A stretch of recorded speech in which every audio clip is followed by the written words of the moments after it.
तर भावांनो तुम्ही बघू शकता की आज रिझल्ट आहे 12वी बोर्डाचा। तर तुम्हाला रिझल्ट बघण्यासाठी पहिला क्रोम ओपन करायला लागेल आणि तुम्हाला इथं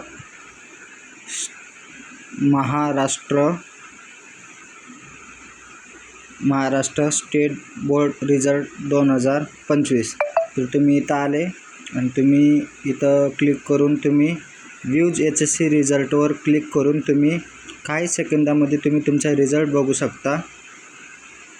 आणि रिझल्ट बघण्यासाठी तुमच्या आईचे नाव हॉल तिकीटवरचे काय आहे आणि तुमचे नंबर जे ते तुम्ही व्यवस्थित टाका फक्त। तर भावांनो तुम्ही बघू शकता की अशा प्रकारे तुम्ही बघू शकता हे। आणि परत एक लिंक आहे की maharizaltnik.in 2025 तर तुम्ही याच्यावरही बघू शकता हे असं। तर हे थोड्या वेळाने लिंक ओपन होईल भावांनो, ते तुम्ही बघू शकता।